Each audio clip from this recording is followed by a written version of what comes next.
dear son, ya, dear daughter, dear apa lagi? Dear, bukan dear ya, siap sini orang Simalungun, dear gitu. Dear itu bagus ya kan. Baik, mari kita buka Mazmur pasal 139 ayat 1 sampai 24 ya. Mazmur 139 ayat 1 sampai 24. Tulisan yang menjorok keluar dibaca oleh yang tanggal lahir ganjil, yang genap baca yang menjorok ke dalam ya. Mazmur 139 ayat 1 sampai ayat 24. Dua ya.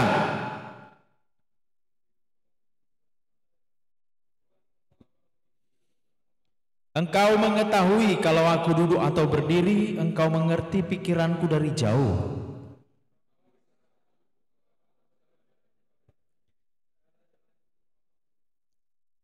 Sebab sebelum lidahku mengeluarkan perkataan,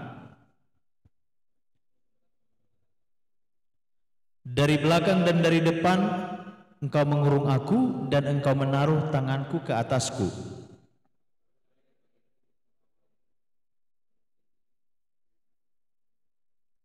Kemana aku dapat pergi menjauhi rohmu? Kemana aku dapat lari dari hadapanmu?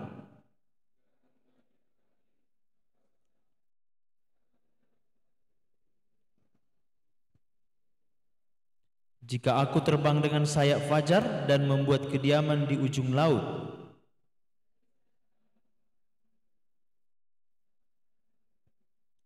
jika aku berkata biarlah kegelapan saja melingkupi aku dan terang sekelilingku menjadi malam,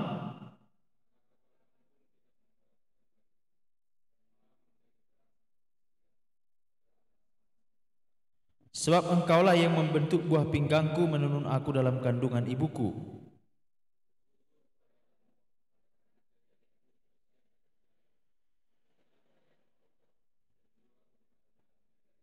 Tulang-tulangku tidak terlindung bagimu ketika aku dijadikan di tempat yang tersembunyi dan aku direkam di bagian-bagian bumi yang paling bawah.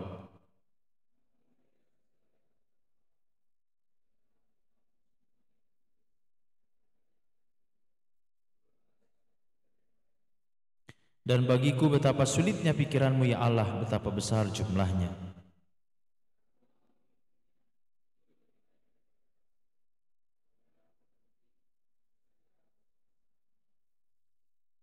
Sekiranya engkau mematikan orang fasik ya Allah, sehingga menjauh daripadaku penumpah-penumpah darah.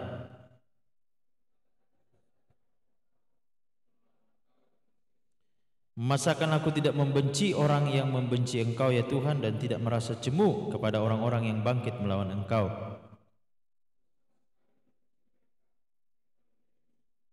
Selidikilah aku ya Allah dan kenallah hatiku, ujilah aku dan kenallah pikiran-pikiranku.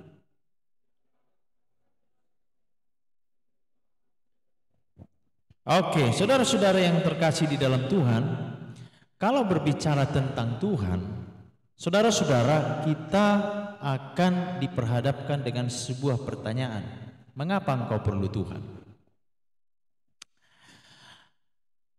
Saya mau tanya dulu di sini yang sudah pacaran. Kenapa kau pacaran? Apa yang membuat engkau mengambil keputusan mencintai seseorang? Ya kan kalau kita berpacaran kan mau mencintai, mengasihi seseorang ya. Meskipun akhirnya orang itu tidak mau sama kita alias ditolak alias apa itu? Alias kecewa ya. Atau kita suka sama dia, dia suka sama orang lain. Nah, kita mau mencintai dia, mau mengasihi dia, memperhatikan dia, ternyata kita tidak mendapatkan balasannya. Nah, saudara-saudara yang terkasih dalam Tuhan, suatu ketika kami bertanya kepada dosen kami. Kami bilang begini, Pak, kenapa Tuhan menciptakan manusia? Karena Tuhan kan maha tahu bahwa manusia itu akan jatuh ke dalam dosa dan memakan buah pengetahuan yang baik dan yang jahat. Pernah nggak kepikiran? Kenapa Tuhan menciptakan manusia? Dia kan maha tahu. Bahkan sampai ke kekekalan dia tahu apa yang terjadi. Apa yang akan saya lakukan 10 tahun lagi, Tuhan udah tahu. Kemudian dosen saya ini bilang kepada kami, kalian tahu nggak bahwa kalau kalian menikah dan punya anak, suatu saat anak kalian itu akan memberontak, melawan, dan membuat kalian sedih. Tahu nggak? Ya tahulah. Ada nggak di dunia ini orang tua yang tak pernah dilawan oleh bapaknya dan mamanya? Tak ada. Lalu dosen saya ini bilang begini, kalau kau tahu suatu saat kau akan dilawan oleh anakmu, dan kau akan tahu bahwa kadang nanti ketika engkau memperjuangkan dia, perjuanganmu tidak dihargai dan lain sebagainya bla bla bla, kenapa masih tetap mau kawin? Ini menjadi pertanyaan saudara-saudara ketika berbicara tentang seberapa pentingkah Tuhan ada di dalam hidupku dan mengapa engkau mau datang kepada dia. Nah, mari kita melihat di dalam Mazmur pasal 139 ini. Yang pertama saudara-saudara, kita melihat di sini Tuhan mengenal kita dengan sempurna. Sekali lagi, Tuhan mengenalmu dengan sempurna. Engkau pun tidak mengenalmu dengan sempurna. Saya pun tidak mengenal aku dengan sempurna. Loh, apa buktinya? Coba kau cek ginjalmu, jantungmu kayak mana, coba. Bisa nggak kau tahu? Ada orang nggak tahu ginjalnya di sebelah. Ginjal sebelah berapa ya? Kiri ya. Namboru saya nggak tahu bahwa jantungnya itu ada di sebelah kanan. Setelah dia mengalami sesak napas, ya ini cerita orang tua saya. Lalu kemudian di ronsen, rupanya jantungnya sebelah kanan. Jadi coba dulu cek. Coba dulu jantungmu sebelah kanan gimana ya? Kanan atau kiri? Kiri ya, pasti, yakin kan? Lalu yang berikutnya saudara-saudara, apakah engkau tahu bagaimana sekarang keadaan lambungmu? Kenyang ya? Kenyang? Bisa aja kenyang, perasaan kita kenyang, tapi sebenarnya masuk angin. Atau naik asam lambung, ya kan? Kenyang. Nah, jadi artinya begini, sekalipun engkau adalah dirimu sendiri, engkau tidak akan pernah bisa mengenalmu dengan sempurna. Bahkan misalnya ini ada gambar ronsen, ya nampak ya, di ronsen. Inilah wajahmu. Jadi si cantik-cantiknya wajahmu, coba perhatikan itu. Jadi nggak usah sombong ya. Ya, yang cantik, yang merasa cantik, yang merasa ganteng, itulah tengok rusuk itu, giginya itu, tulang-tulang itu. Nah, yang pertama mari kita melihat ayat yang kedua dikatakan di sini. Tuhan itu mengetahui pikiran kita. Pemazmur itu mengatakan apa? Engkau mengetahui kalau aku duduk atau berdiri, engkau mengerti pikiranku dari jauh. Coba, ini temanmu yang di samping, tahu nggak kau apa yang ada di pikirannya? Kalau kita manusia sangat terbatas. Dari wajah kalian aku tahu apa yang ada di pikiran kalian. Dari cara kalian melihat aku, ya kan? Kami belajar psikologi dari cara duduk, ya kan? Kita tahu kira-kira apa yang ada di pikiran ini. Kalau udah kayak gini lah, kalau begini, dari wajah oke lah, kita bisa tahu ya kan? Laki-laki tahu nggak kau bahwa seorang perempuan itu suka samamu? Dari cara dia memandang, dari cara dia memegang rambutnya, kau pasti tahu. Perempuan juga tahu nggak kau bahwa laki-laki itu suka sama kamu? Lihat aja gerak kakinya, itu ya. Nah, tetapi itu sangat terbatas, sangat terbatas. Tetapi Tuhan tahu pikiran kita. Nah, sekarang itu kawanmu 1 meter. Tahu nggak kau tahu apa yang ada di pikirannya? Seandainya pun katakan, oke lah, tolong dulu lihat pikiranku, kau belah, pecahkan kepalanya, lalu kau dapat otak-otaknya itu. Nggak akan pernah bisa kau tahu apa yang ada di pikirannya. Tapi Tuhan tahu pikiranmu dari jauh. Bayangkan dari tempat yang maha tinggi dia tahu. Kenapa? Karena dia udah tanamkan chip di kepalamu itu. Chip ilahi udah ditanamkan di situ. Jadi di dalam pikiranmu Tuhan tahu apa? Aduh cepatlah Nian, snack kita apa hari ini? Aduh cepatlah, aku lagi PDKT, ya kan? Cepatlah Bang Ger, aku lagi ini. Saudara-saudara, Tuhan tahu pikiran kita ya. Jadi jangan pernah menyembunyikan sesuatu dari Tuhan dalam pikiranmu. Jujur aja lah, jujur aja. Apa yang kau tonton tadi pagi Tuhan tahu, sama-sama kalian nonton. Bayangkan dia, pikiran kita, ya kau pikirkan sesuatu hal. Nah lalu kemudian yang kedua, yang ketiga dikatakan, ayat yang ketiga, engkau memeriksa aku kalau aku berjalan dan berbaring, segala jalanku kau maklumi. Perjalanan kita mulai dari dalam kandungan sampai hari ini Tuhan tahu. Makanya saudara-saudara yang terkasih dalam Tuhan, nanti waktu kita nanti di sorga semua dicatat, tanggal sekian bulan sekian, ya kan, perjalanannya kemana. Saudara-saudara tahukah saudara-saudara kita ini seperti maps di hadapan Tuhan, tahu perjalanan kita kemana aja.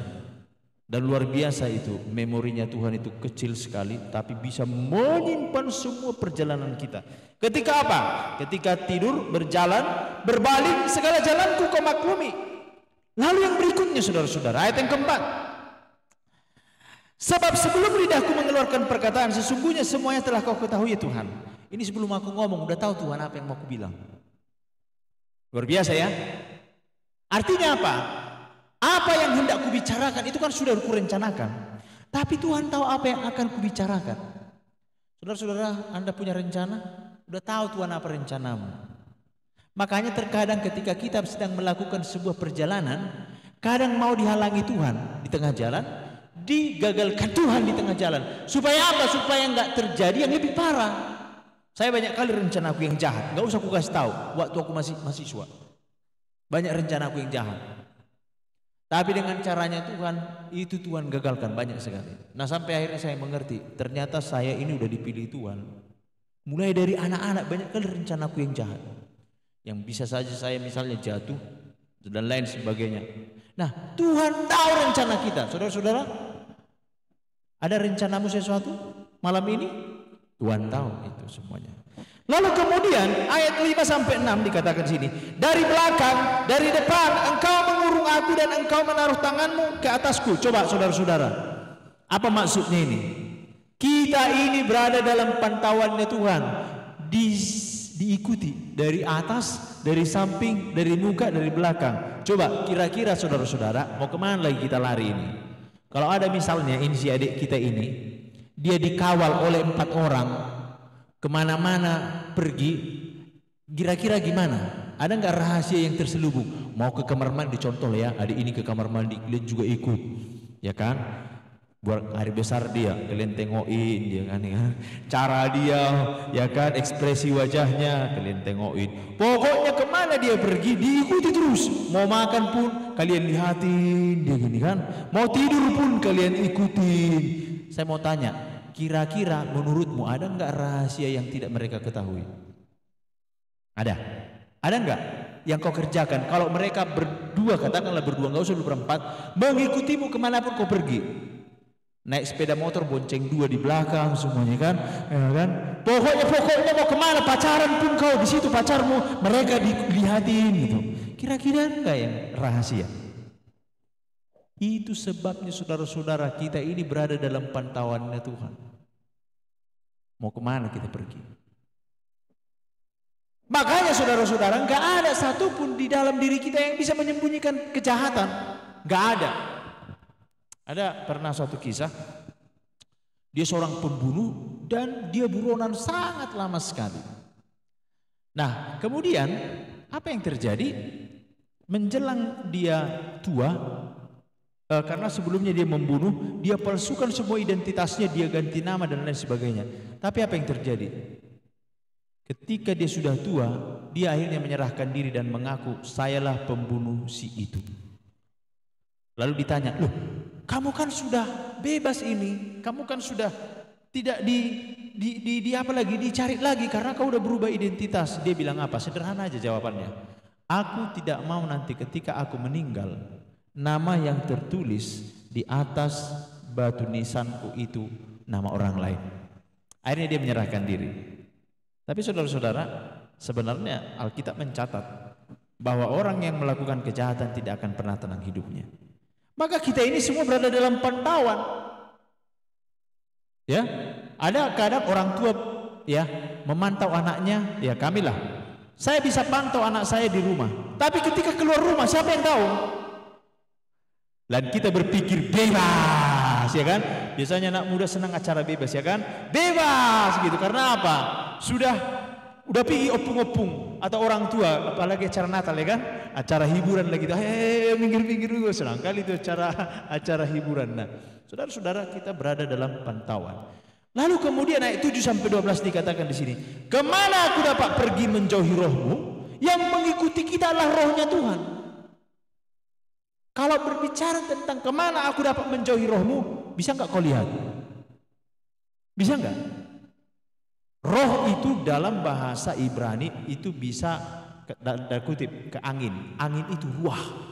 Bayangkan, seandainya kau enggak mau diikuti Tuhan, ya ruah. Saya mau tanya, ada enggak di dunia ini yang tak diisi oleh udara? Sepanjang ada udara, disitulah roh Allah juga akan memenuhi. Bukan hanya di ruangan yang ada udara ini, bahkan ketika kau pun pergi ke bulan, di situ nggak ada udara kan? Tapi yakin aku, orang yang pergi ke bulan pasti nggak ada pikirannya macam-macam, ya kan? Yang tadinya mungkin nggak kenal Tuhan, bisa aja di sana dia ketika misalnya terombang-ambing di sana pasti kenal Tuhan, pasti manggil Tuhan. Tidak dapat melarikan diri. Coba perhatikan, ada 5 poin. Tuhan mengenal kita dengan sempurna. Pikiran kita, perjalanan kita, rencana kita, dalam pantauan, tidak dapat melarikan diri. Pertanyaan saya sekarang, saudara-saudara, bisa kita simpulkan Tuhan ini sangat-sangat care dengan kita. Sekali lagi, Tuhan sangat peduli dengan kita. Apa yang ada di hatimu, apa yang ada di pikiranmu, ayahmu mungkin saja nggak tahu apa yang ada dalam hatimu. Banyak orang tertawa ya kan, halo, tapi dalam hatinya lagi menangis. Kebanyakan itu apa? Siapa? Artis, ya kan? Artis itu, makanya artis Korea kenapa banyak yang melakukan bunuh diri? Mereka tertekan, mereka dipaksa tertawa di kamera padahal mereka sedang teriris-iris dan lain sebagainya. Bahkan suami kita atau istri kita atau orang tua pun tidak mengenal kita. Pernah nggak kalian berkelahi sama mama? Mama nggak mengerti aku, ya kan? Bayangkan mamamu sendiri pun kau bilang kau tidak mengerti aku, padahal kau udah dalam kandungannya kan? Bayangkan dalam kandungan 9 bulan, ya. Lalu kemudian engkau tidak dititip di planet lain, ya kan? Kau diasuh oleh ibumu sendiri, ya kan? Lalu kemudian masuklah engkau ke fase remaja. Lalu cekcoklah kalian. Mama nggak mengerti aku. Mamamu bilang apa? Udah tahu aku siapa kau. Ya kan? Mama kita betul, mama kita itu lebih tahu siapa kita daripada kita. Karena kita kadang remaja nanti, ya, menipu diri sendiri, masih mencari jati diri, ya kan? Padahal udah jelas itu anak bapak, anak mama itu. Anak saya ada 3. Itu natural, itu karakternya dari kecil. Dari kecilnya udah kenal betul. Yang satu ini begini, yang satu ini begini, yang satu ini begini. Contoh, saya kasih contoh aja lah. Si Piel anak kami waktu kecil, dia setiap mendengar suara apa, mendengar suara yang keras, tutup telinga dia. Tapi menjelang dia semakin besar, sekarang umur 5 tahun, dia kawannya, kalau kawannya itu laki-laki menunjukkan kejantanan, gitu ya. Dia pun di rumah, itu dia mau mengubah apanya, karakternya. Dia sebenarnya penakut, anak saya nomor 3 ini. Setiap mendengar mesin lari sama mamanya, tapi karena ditengoknya kawannya sok gagahan, tiba-tiba gagah dia gitu. Tiba-tiba petir datang, gitu, lari dia. Nah, ada saudara-saudara, sifat kita ini yang sudah natural, tetapi kadang dalam perjalanan kita tutupi lah, ya kan. Apalagi kalau misalnya dia sudah misalnya punya banyak kawan, ya kan, ya sok-sok itu, ya kan, sok-sok gagah-gagahan, ya, berantem, kurang berkelahi, tiba ditangkap polisi, mama gitu. Nah, muncul karakter aslinya. Loh, polisinya bingung, loh kau kok cengeng? Mama, pak, mama, katanya. Datang anak mamanya, bu, anak ibu cengeng. Ya memang anakku memang begitunya. Toko bandel, ya, ikut-ikutan kawannya. Nah, saudara-saudara yang terkasih dalam Tuhan, Tuhan mengenal kita dengan sempurna. Jadi itu pahami ya, Tuhan mengenal kita dengan sempurna. Nah, tapi dalam kehidupan kita, sering sekali kenapa kita mengatakan kepada seseorang, dear honey, beb, gitu ya. Karena apa? Hanya kau yang mengerti aku sayang. Mamaku nggak mengerti aku. Bawalah aku ke bulan, ke Jupiter, ke matahari kalau perlu ya kan. Biarlah kita gosong di situ. Padahal bukan karena mengerti kau, tapi karena apa? Memberikan semua keinginan kau. Ya, jadi itu tadi. Tapi banyak yang terjadi ya. Karena pacar dia mau menyerahkan semuanya dan lain sebagainya. Nah, yang kedua, Tuhan membentuk kita. Perhatikan. Nah, perhatikan ayat 13 sampai 15 dikatakan di sini. Sebab engkau yang membentuk buah pinggangku, menenun aku dalam kandungan ibuku. Loh, yang aku tahu Pak, sebab bapakku lah yang menanam saham. Secara biologi memang papamu yang menanam saham. Tapi Alkitab katakan, sebab engkau yang membentuk buah pinggangku, menenun aku dalam kandungan ibuku. Saudara-saudara yang terkasih dalam Tuhan, waktu papamu menanam saham di dalam perut ibumu, habis itu dia lupa, ya kan, nggak tahu dia. Terus kemudian mama bilang, gitu ya. Tuhan di situ sedang membentuk dengan kuasanya. Lalu saudara-saudara, waktu engkau di dalam kandungan ibumu itu, Alkitab berkata apa? Tuhan menenun, tahu menenun? Dibentuknya seperti baju. Mulai engkau punya ekor, dijaganya. Mulai kau punya ekor, engkau mengalahkan saudara-saudaramu sekitar 100 juta. 100 juta itu berapa juta itu? Berapa? Ya kan? Kaulah pemenangnya. Jadi kalau kau nggak pernah juara di sekolah, ingatlah bahwa engkau pernah mengalahkan jutaan. Bukan hanya jutaan, puluhan, bahkan ratusan juta saudara-saudaramu. Kaulah yang paling pintar, kaulah yang paling sehat, kaulah yang paling lincah. Ada mungkin yang pertama kali keluar tapi bodoh, cepat dulu tapi bodoh. Ada yang pintar tapi lambat. Kau pintar cekatan, langsung kau masuk ke sel telur ibumu, putus lekormu, terus kayak cicak. Lalu mulailah engkau menjadi embrio, lalu dan lain sebagainya dan lain sebagainya. Dunia ini aja yang membuat kadang kita sepertinya bukanlah seorang pemenang. Ya kan? Kau masuk misalnya di sekolah yang di bawah rata-rata, juara 1 lah kau. Lalu kau bangga, juara 1 aku. Padahal juara 1 dari yang di bawah rata-rata. Lalu kau sombong, juara 1 aku. Rupanya dipindahkanlah kau ke kota yang kemampuannya di atas rata-rata. Kemudian kau yang paling terakhir di situ. Kau bilanglah kau bodoh. Padahal di antara orang pintar. Saudara-saudara yang terkasih dalam Tuhan, itu sebabnya kalau kau mau mengenal siapa dirimu, kenal Tuhanmu ini. Tuhan bilang apa? Aku menenun engkau dalam kandungan. Saya tidak tahu ya, siapa di antara kalian ini yang masuk dalam perencanaan orang tuamu. Kan orang tuamu berencana. Kalau saya misalnya bertanya sama orang yang mau nikah, berapa rencana kalian nikah dek? Berapa rencana kalian punya anak dek? Oh, rencana kami 3 bang. Oh, kau 2. Oh, 4. Waktu saya ditanya dulu, kamu rencananya berapa anakmu bang? 7. Banyak kali dia. Aku mau membuat rumahku itu penuh dengan orang-orang yang berhasil. Saya bilang, janganlah banyak-banyak kan gitu. Tetapi terakhirnya ketika perjalanan waktu, ya saya memang berencana 7. Tuhan hanya izinkan 3. Aduh, berarti 4 lagi ya, siapa ini?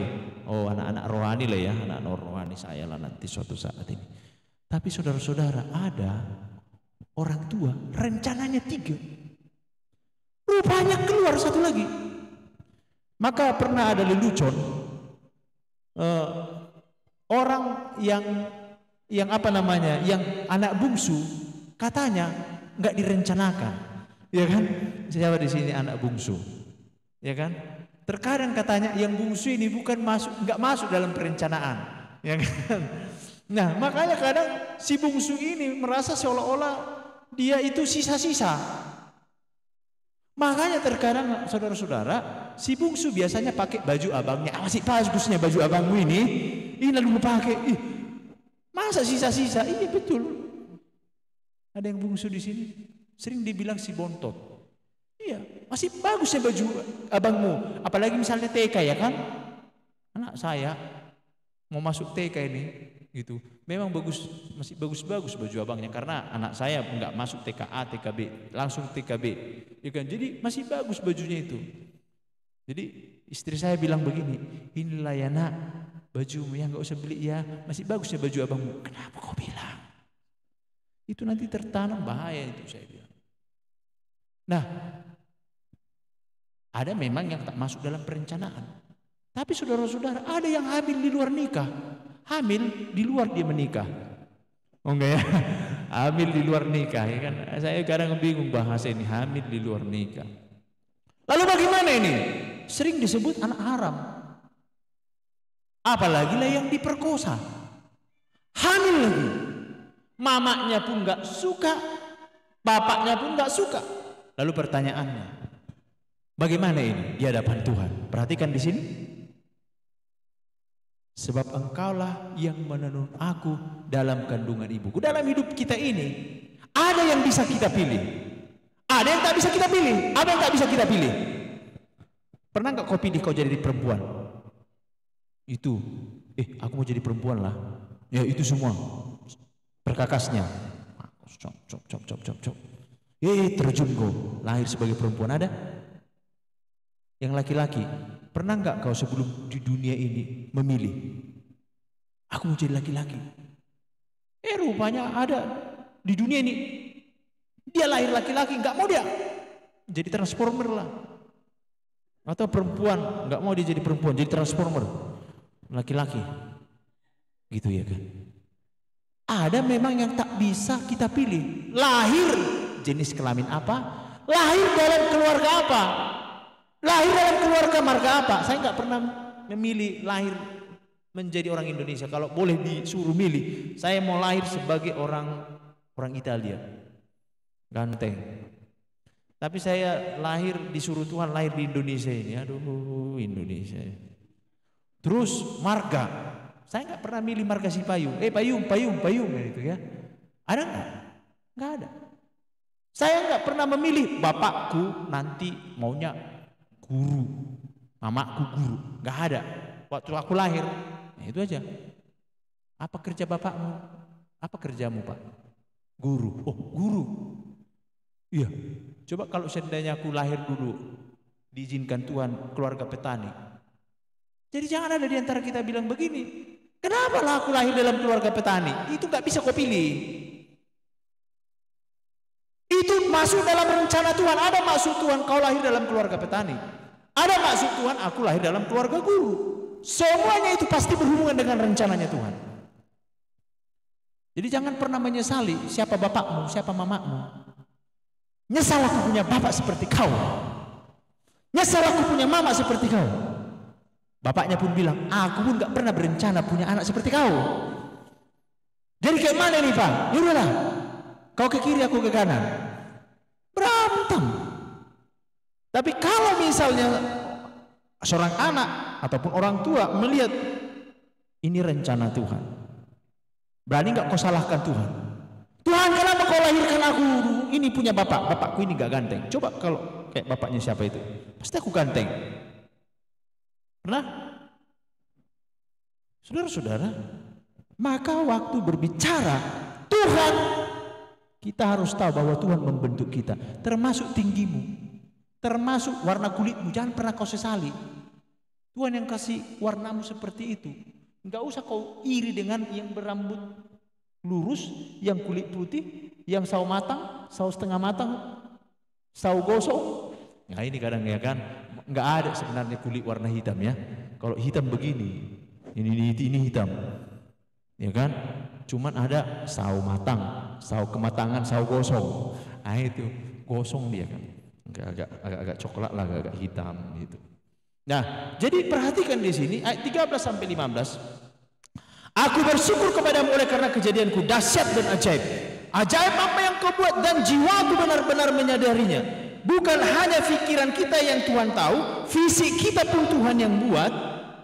Lalu saudara-saudara, tulang-tulangku tidak terlindung bagimu ketika aku dijadikan di tempat yang tersembunyi dan aku direkam di bagian-bagian bumi yang paling bawah. Matamu melihat selagi aku bakal anak, dan dalam kitabmu semuanya tertulis hari-hari yang akan dibentuk sebelum ada satupun daripadanya. Maka Tuhan sangat menentang sekali aborsi.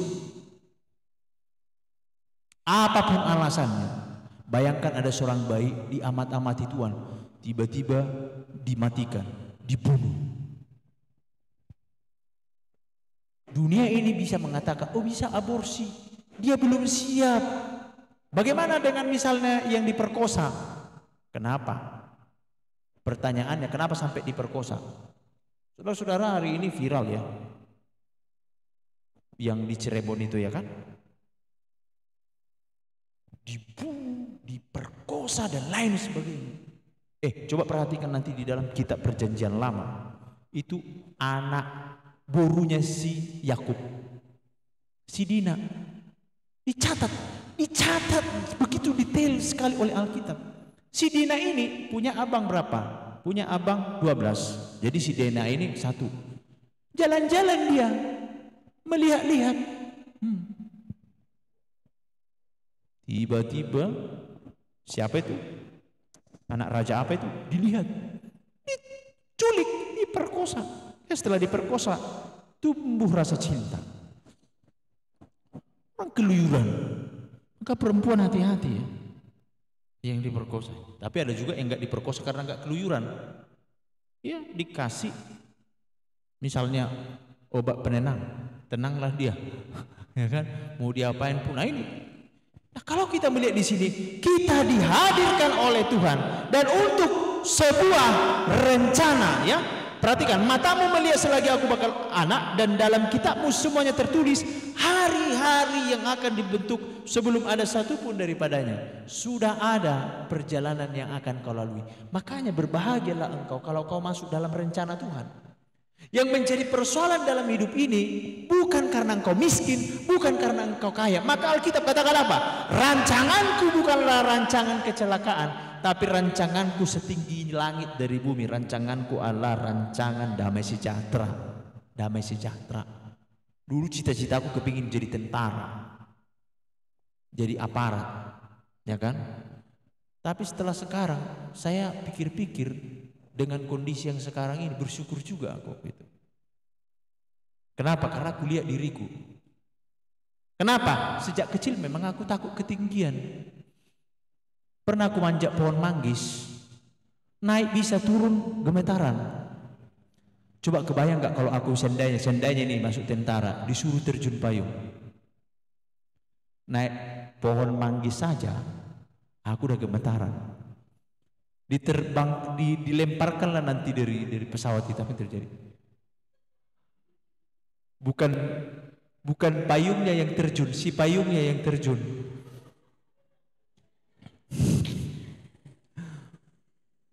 Makanya waktu saya lihat kok ada parises saya, iya saya ada parises. Lalu ketika saya lihat anak saya, ada 3 orang itu, kan saya masih punya kerinduan anak saya itu bisa masuk. Gagah kulit ini masih ada juga ya. Tapi waktu kulihat 3 anakku ini ada farisesnya, berarti bukan aparat negara ini. Apa yang dipaksain? Ada orang kan bisa disuntik Pak, bisa dipaksakan, disogok lagi. Kalau Tuhan sudah merencanakanmu masuk ke situ, Tuhan akan membekali, melengkapi dan lain sebagainya. Kalau enggak, jangan kau paksa. Jangan kau paksa. Ya kan? Kalau tinggi udah nggak nyampe, jangan kau paksa. Bisa. Kayak mana caranya? Ambil martil, tuh agak tambah tinggi 1 cm. Ya, nggak bisa. Pasti ada rencana Tuhan. Saya bayangkan ya, kalau saya mau berbicara ini Mazmur 139 ini itulah fase-fase di mana saya harus mengambil sebuah keputusan mau jadi apa dan kemana. Kalian mungkin beberapa orang tahu kalian ya, Saya ini 2 kali stambuk baru di Nomense. Orang 1 kali stambuk baru kan biasanya yang normal. Aku 2 kali stambuk baru di Nomense. Pertama Visipol, lalu kemudian masuk Fakultas Teknik. Setelah tamat masuk teologi. Ya kan? Semua bidang ilmu udah ku jalani.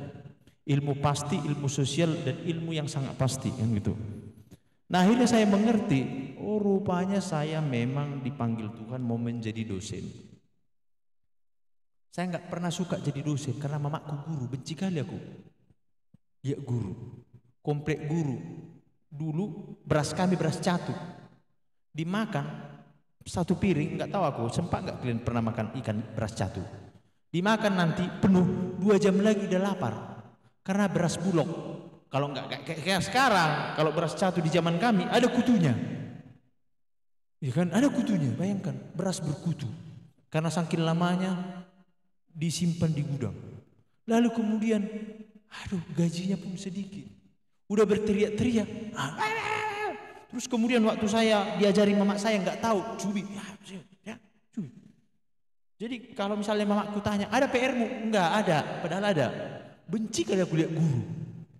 Kalau misalnya aku tahu cewek misalnya di zaman kami kuliah di IKIP langsung tata roha karena fakultas keguruan.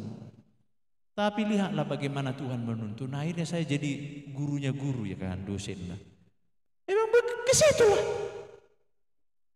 Jadi jangan dipaksakan ya. Jangan dipaksakan. Ya ada di sini mau mencoba. Ini abang kita ini kayaknya mau coba bang ya. Udah masuk atau bagaimana?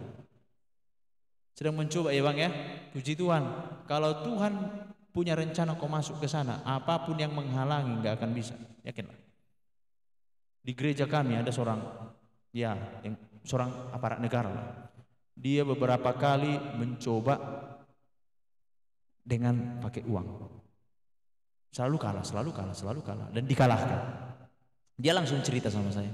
Suatu saat dia bilang begini, aku mau coba tanpa membayar apapun. Dia betul tes dan dia berdoa supaya Tuhan yang menolong dan lulus. Makanya orang nggak tahu, nggak nyangka dia itu polisi. Saya bilang ya jadinya ya. Karena orangnya rendah hati, sifatnya mau melayani. Dia bilang apa sama saya?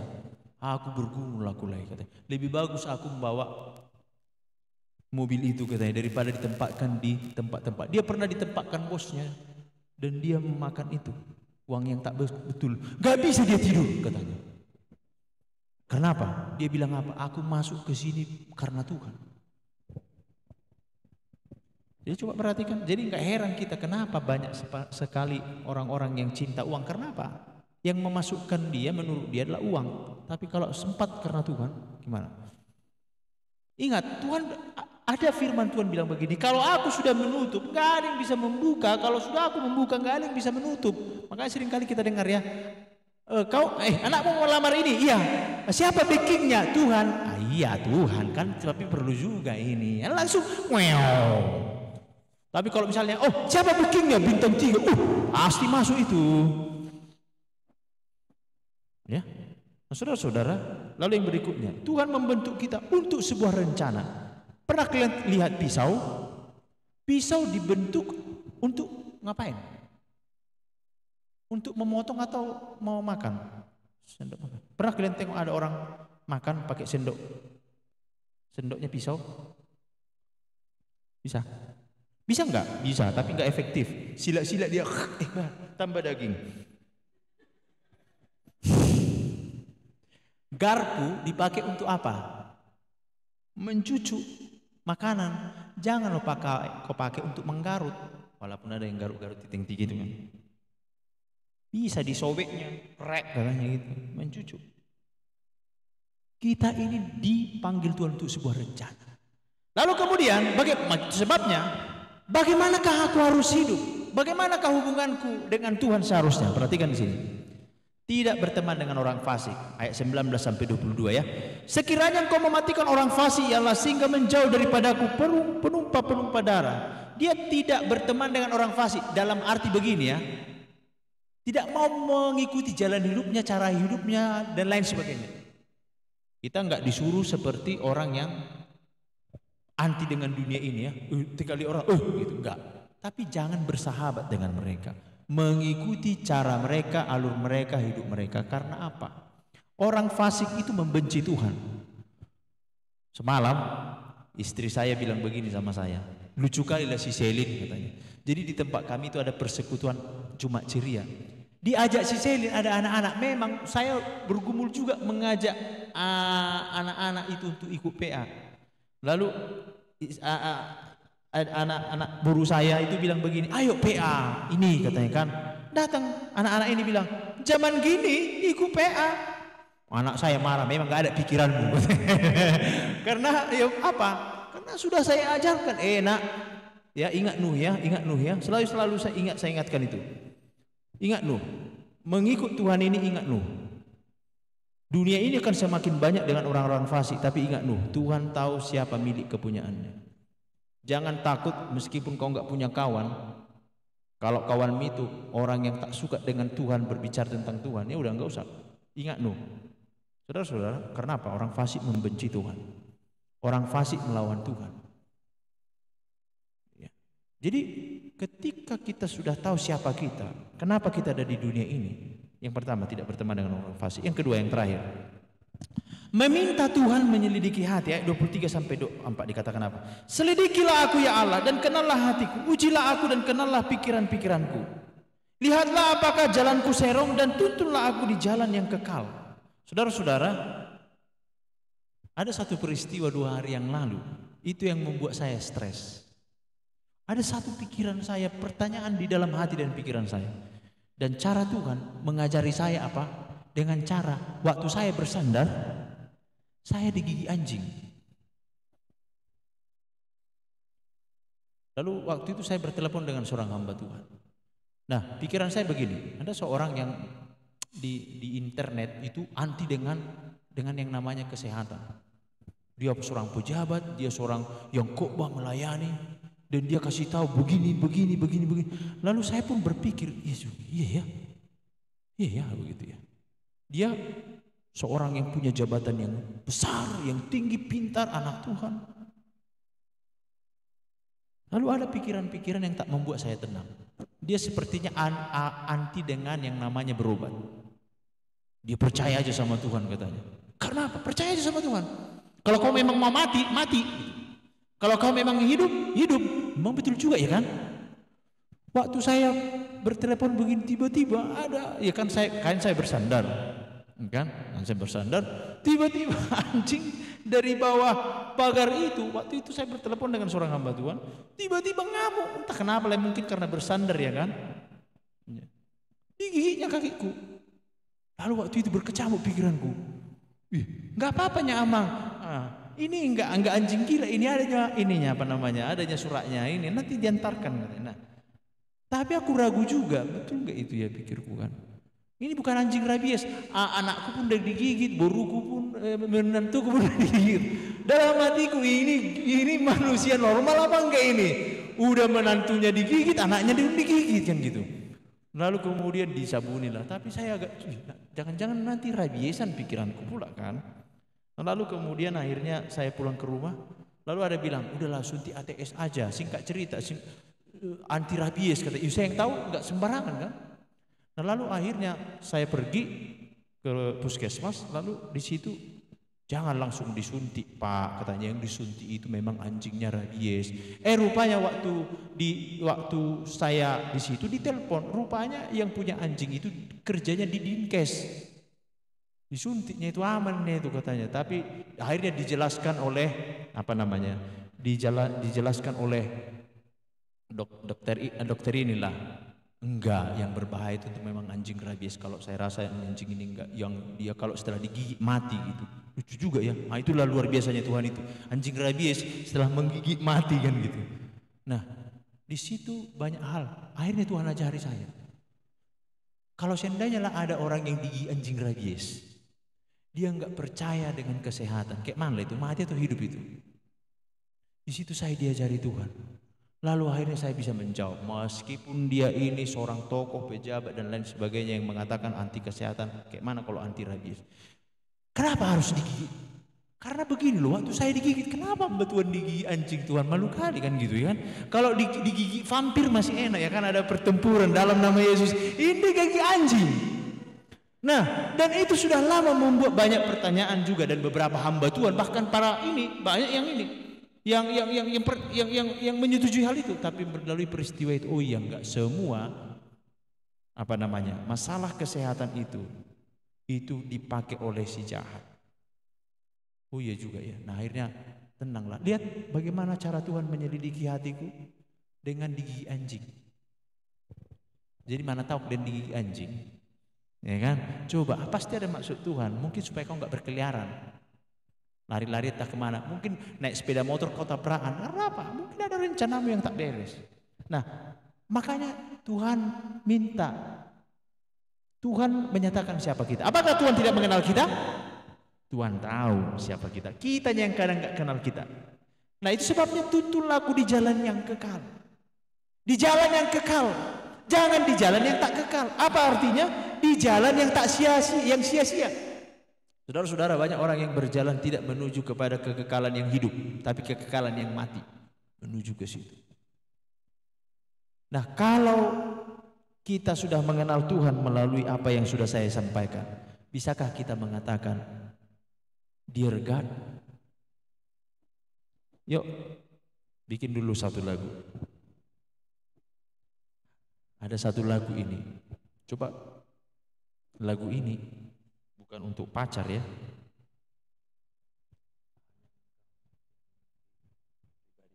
Ada lagu itu, hanya engkau. Tahu lagu itu ya? Coba ambil dulu bang. Apa itu awalnya itu?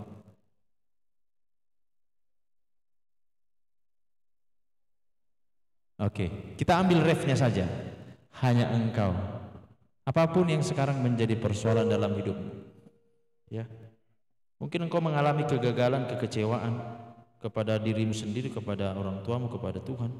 Tapi perhatikan ayat ini. Biarkan ayat ini yang berbicara kepadamu. Ya. Kita ambil refnya. Hanya engkau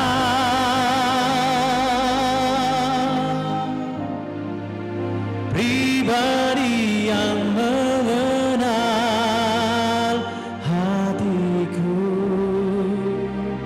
tiada yang tersembunyi bagimu, seluruh isi hatiku kau tahu, dan bawaku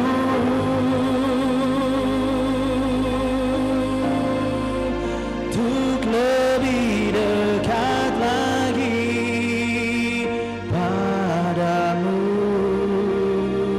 tinggal dalam indahnya dekapan kasih-Mu. Dalam sikap berdoa katakan, hanya engkau. Hanya engkau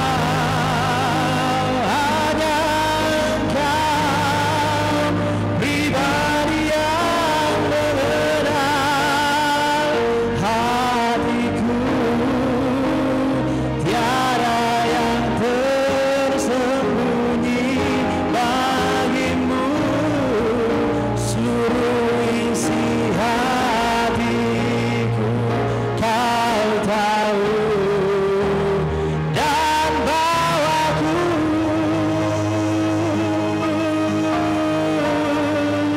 untuk lebih dekat lagi padamu, tinggal dalam indahnya dekapan kasih-Mu. Tinggal dalam dekapan, tinggal dalam indahnya dekapan kasih-Mu. Sambil musik mengalun adik-adikku, Tuhan tahu siapa engkau. Tuhan tahu apa yang sedang kau pikirkan, apa yang kau khawatirkan, yang tidak dipahami oleh siapapun dan oleh apapun, termasuk orang tuamu, karena memang orang tuamu bukanlah penciptamu. Engkau hanya dititipkan di sana supaya melalui mereka engkau dibimbingnya mengenal Tuhan. Berbahagialah kalau engkau diperkenalkan oleh Tuhan melalui orang tuamu. Tapi bagaimana engkau tidak bisa mengenal Tuhan ketika orang tuamu tidak memperkenalkan engkau? Ketika engkau diperkenalkan oleh Tuhan, perkenalkan orang tuamu kepada Tuhan, sekarang lanjutkanlah perjalanan itu sampai engkau tua, sampai memutih rambutmu, sampai akhir hidupmu. Karena orang-orang yang mencintaimu tidak akan mungkin bersama-sama dengan engkau menemanimu di dalam perjalanan hidup ini sampai akhirnya. Ada kalanya engkau akan kesepian, sendirian. Mereka meninggalkanmu, tetapi lihatlah, ada tangan yang setia yang memegang engkau sampai kepada kesudahannya, sampai engkau melihat wajahnya dengan sempurna, yaitu Yesus yang menyertai kita senantiasa sampai akhir zaman. Itu sebabnya sesungguhnya Dear God itu adalah suatu ungkapan perasaan cinta di atas segala cinta kepada Tuhan.